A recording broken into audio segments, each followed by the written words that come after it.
Hello दोस्तों, अगर आप म्यूचुअल फंड के इन्वेस्टर हैं तो ये वीडियो आपके लिए बहुत ही इंपॉर्टेंट होने वाला है। यहां पर हम फोकस करेंगे डेट म्यूचुअल फंड्स के ऊपर। देखिए, म्यूचुअल फंड की अलग अलग कैटेगरीज होती है, जैसे इक्विटी फंड हुआ, हाइब्रिड फंड हुआ, डेट म्यूचुअल फंड्स भी हुआ। अब देखिए, जो डेट फंड्स होते हैं जनरली वो बॉन्ड्स में इन्वेस्ट करते हैं। जो इक्विटी में जो रिस्क रहता है, यहां कंपेरेटिवली माना जाता है रिस्क कम रहेगा। जनरली अगर आप इसे कंपेरिजन के लिए कहें सिर्फ, तो जैसे फिक्स डिपॉजिट्स होते हैं उसके साथ कंपेयर किया जाता है। बट फिक्स डिपॉजिट्स में आपको पता रहता है कि ठीक है, मुझे कितना रिटर्न मिलेगा। यहां वो हमको नहीं पता चलेगा कि कितना रिटर्न मिलेगा, लेकिन चूंकि बॉन्ड्स में इन्वेस्टमेंट होता है, फिर गवर्नमेंट की जो सिक्योरिटीज होती है वहां पर इन्वेस्टमेंट रहता है, तो उससे थोड़ी बहुत जो स्टेबिलिटी है वो थोड़ा ज्यादा रहती है। वोलेटिलिटी जो इक्विटी में रहती है उसके कंपैरिजन में यहां कम रहती है। तो यहां अगर आप लॉन्ग टर्म के लिए इन्वेस्ट कर रहे थे, लॉन्ग टर्म से मेरा मतलब है अगर आप 3 साल या उससे ज्यादा अगर आप इन्वेस्ट कर रहे थे, तो आपको लॉन्ग टर्म आपको इंडेक्सेशन का बेनिफिट मिल रहा था, और वो बेनिफिट अब स्क्रैप कर दिया गया है, अब वो हट गया है दोस्तों। अब जो भी आप कमाएंगे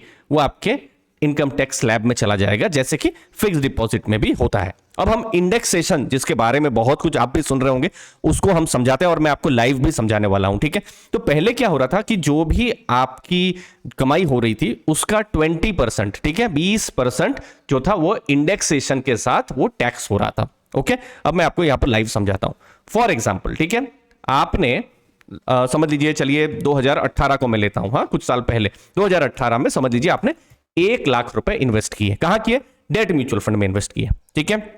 अब डेट म्यूचुअल फंड में आप इन्वेस्ट कर रहे हैं 3 साल के बाद, ठीक है, उनकी जो कीमत है समझ लीजिए 1,40,000 रुपए हो गई। अब आइडियली क्या होता है, 1,40,000 माइनस 1 लाख मतलब 40,000 रुपए आपकी नेट कमाई हुई है। होना क्या चाहिए कि ये 40,000 पर आपको टैक्स देना पड़ता होगा, लेकिन आ जाता है आपको इंडेक्सेशन का बेनिफिट।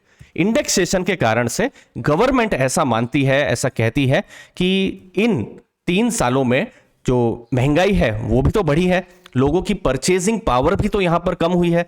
समझ लीजिए, आप जो 3 साल 4 साल पहले या 2018 में जो बिस्किट का या तेल का या सब्जियों का जो दाम था, बाद में तो 2021 में 22 में तो जरूर वहां पर ज्यादा ही हुआ होगा, तो वही यहां पर इंडेक्सेशन एडजस्ट करता है। तो इंडेक्सेशन के कारण से आपको यहां 40,000 पर आपको टैक्स पे करना नहीं करना पड़ता है।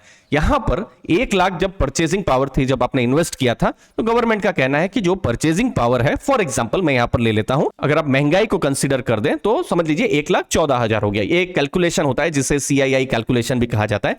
तो नेट गवर्नमेंट का ऐसा कहना था कि 40,000 इनकम नहीं हुई है, चूंकि 3 साल में महंगाई भी बढ़ी है, तो जो 1 लाख की जो कीमत है वो फॉर एग्जांपल 1,14,000 है। ये मैं जस्ट आपको हाइपोथेटिकल समझा रहा हूं। तो नेट जो भी कमाई हुई है इन्वेस्टर की, वो 1,40,000 में माइनस की जाएगी जो एडजस्टेड जो भी प्राइस है उसके साथ। तो 40,000 की कमाई नहीं हुई है, 26,000 की कमाई हुई है। अब ये जो 26,000 की जो कमाई हुई है, ठीक है, 26,000 की कमाई पर 20% का टैक्स भरना पड़ेगा। That means 5,200। मतलब आपने एक्चुअली में 40,000 कमाया है, लेकिन आप टैक्स कितना भर रहे हैं?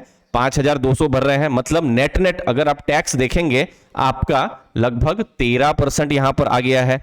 और समझ लीजिए यहां इंडेक्सेशन नहीं होता, ये 40,000 ही रहता, तो इसका 20% कितना होता है? 8,000 होता है, आपको ज्यादा टैक्स भरना पड़ता।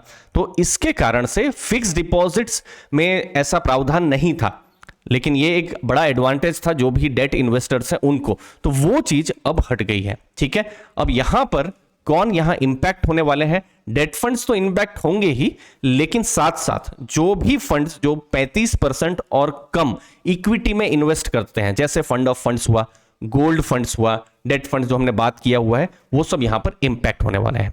अब आपका क्वेश्चन हो सकता है कि मेरे पास तो इक्विटी म्यूचुअल फंड है। अब इक्विटी म्यूचुअल फंड क्या होता है? समझ लीजिए आपने कोई लार्ज कैप का फंड लिया है, आपने कोई मिड कैप का या कोई स्मॉल कैप का फंड लिया है, या फिर सोच लीजिए आपने कोई ELSS फंड भी लिया हुआ है। अभी टैक्स प्लानिंग के लिए बहुत इन्वेस्टर्स लेते हैं ELSS का भी, अगर आपने फंड लिया हुआ है तो यहां कोई इंपैक्ट नहीं पड़ने वाला है, ठीक है। वो आप बिल्कुल निश्चिंत रहिए। आपकी इक्विटी म्यूचुअल फंड्स जैसा चल रही थी, जैसा टैक्सेशन चल रहा था, वैसा ही यहां पर चलेगा, वहां कोई चेंज नहीं होगा। फर्क कहां पड़ेगा?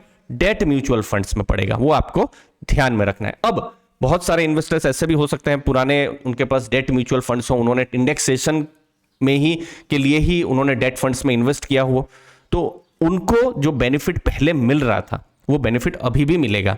ठीक है, उसमें चिंता नहीं करनी है, जो भी पुराने जो म्यूचुअल फंड्स थे वैसा बेनिफिट अभी भी मिलेगा। ये जो नए रूल्स हैं वो कब से आ रहे हैं? अप्रैल 1 से। दैट मींस अगर मैं अप्रैल 1, अप्रैल 2 या अप्रैल 10 को अगर मैं डेट म्यूचुअल फंड खरीदता हूं और मैं सोचता हूं कि मैं 3 साल या ज्यादा में रखूंगा, तो मैं जो इंडेक्सेशन है मुझे वो बेनिफिट नहीं मिलेगा। वो चीज मुझे ध्यान में रखनी है, ठीक है, तो वो आपको ध्यान में रखनी है। अगेन, बहुत सारे इन्वेस्टर्स म्यूचुअल फंड में या डेट म्यूचुअल फंड में इसीलिए भी इन्वेस्ट करते हैं क्योंकि उन्हें शॉर्ट टर्म के लिए पैसा पार्क करना पड़ता है, जैसे लिक्विड फंड हुआ या बिल्कुल अल्ट्रा शॉर्ट टर्म जो फंड है वहां पर, ठीक है, 1 महीना रखा, 2 महीना, 6 महीना रखा, उनको ऐसे भी पहले फर्क नहीं पड़ रहा था, उनको अभी भी फर्क नहीं पड़ेगा क्योंकि उनके लिए जो टैक्सेशन जो था पहले भी, शॉर्ट टर्म जो टैक्स था जो डेट फंड्स के लिए, वो पहले भी 15% था, अभी भी 15% है। तो एक्चुअली में डेट म्यूचुअल फंड्स को भी फर्क नहीं पड़ेगा। किसे फर्क पड़ रहा है? डेट म्यूचुअल फंड में अगर आप 3 साल या उससे ज्यादा अगर आप लॉन्ग टर्म के लिए इन्वेस्ट कर रहे थे डेट म्यूचुअल फंड में, तो आपको फर्क पड़ेगा। अब ये इतनी सब चीजें हुई हैं, तो इसमें एक चीज तो हमको पता चला कि लॉस होने वाला है डेट म्यूचुअल फंड, वैसे इन्वेस्टर जो लॉन्ग टर्म के लिए इन्वेस्ट करेंगे और 3 साल से ज्यादा के लिए इन्वेस्ट करेंगे। लेकिन फायदा किसको हो सकता है वो भी हमको सोचना है। अब यहां पर फिक्स डिपॉजिट्स को फर्दर बूस्ट मिल सकता है। देखिए, जहां तक एफडीज की बात है, जो हम रिटेल इन्वेस्टर्स जो भी हम डेटा हम देखते हैं, ऑलरेडी बैंकों पर उनका भरोसा ऑलरेडी होता ही है। फिक्स डिपॉजिट्स पर और ज्यादा फोकस आएगा क्योंकि कुछ इन्वेस्टर्स एक्सेस को भी कंसीडर करते थे, वो कुछ शायद जो है डेट फंड्स में भी इन्वेस्ट किया करते थे, तो अब हो सकता है कुछ पैसा जो है फिक्स डिपॉजिट में और आ जाए। रीजन ये है क्योंकि अब फिक्स डिपॉजिट में भी जो आप कमा रहे हैं, और इनफैक्ट बैंक्स हैं, तो बैंक्स में जो रिस्क का जो चीज है वो कंपैरेटिवली यहाँ पर कम है क्योंकि बैंक्स में जो डिपॉजिट का जो इंश्योरेंस का भी प्रावधान होता है, यहाँ पर आप रिस्क भी थोड़ा ज्यादा ले रहे हैं, ठीक है, तो फिर यहाँ पर फिक्स डिपॉजिट्स पर और एक फर्दर बूस्ट मिल सकता है। और यहाँ बैलेंस्ड जो एडवांटेज फंड है उनको भी फर्क पड़ सकता है। अब देखिए, बैलेंस्ड एडवांटेज फंड क्या करते हैं? इक्विटी भी रखते हैं, डेट भी रखते हैं, लेकिन उनका जिस हिसाब से टैक्सेशन रहता है वो लोग 65%, चूंकि उनका जो रखना ही पड़ता है, आर्बिट्राज भी करते हैं, तो उस हिसाब से उनका लगभग जो टैक्सेशन जो है वो रहता है इक्विटी का, ठीक है। तो आप अपने पोर्टफोलियो में डेट रखना भी चाहते हैं और लॉन्ग टर्म के लिए रखना चाहते हैं, तो फिर जो बैलेंस्ड फंड है या जो जिन्हें डायनामिक एसेट एलोकेशन फंड्स कहा जाता है, तो वो भी यहाँ पर बिल्कुल यहाँ पर वैल्यू ऐड कर सकते हैं। यस, लेकिन अगर आपकी एज, जितना मेरा जो वेल्थ मैनेजमेंट का पुराना एक्सपीरियंस कहता है, लेकिन बहुत सारे ऐसे भी इन्वेस्टर होते हैं जिनकी एज 50-60 साल या 60 साल हो गई होती है, बिल्कुल इक्विटी में निवेश नहीं करना चाहते हैं, तो फिर शायद बैलेंस फंड भी उनके लिए सही ना हो, ठीक है। तो फिर जो डेट म्यूचुअल फंड जो ऑलरेडी है वहीं पर ही इन्वेस्ट करना पड़े, वहां पर जैसा चल रहा है वैसा ही चलेगा, बस आपको जो इंडेक्सेशन का जो बेनिफिट है वो यहां पर नहीं मिलेगा। ओके, यहां पर इन सब चीजों में गोल्ड की बात तो हम बहुत ज्यादा कर भी नहीं रहे हैं क्योंकि जो नए रूल्स आ रहे हैं वो गोल्ड फंड्स पर भी लागू होने वाले हैं, ठीक है। गोल्ड का समझ लीजिए म्यूचुअल फंड लिया, 3-4 साल के लिए आपने होल्ड किया तो वो फायदा हो रहा था, लेकिन अब क्या होगा, जो सॉवरेन गोल्ड फंड्स हैं, ठीक है, उनकी डेट्स आती रहती है, सॉवरेन गोल्ड फंड्स जो है और ज्यादा प्रोमिनेंस में यहां पर आ सकते हैं। मुझे उम्मीद है आपको वैल्यू मिली होगी इस एनालिसिस के साथ। आपके समय के लिए बहुत बहुत धन्यवाद। आपके चैनल अर्ली फाइनेंशियल आजादी को जरूर सब्सक्राइब करके रखिएगा। थैंक यू दोस्तों।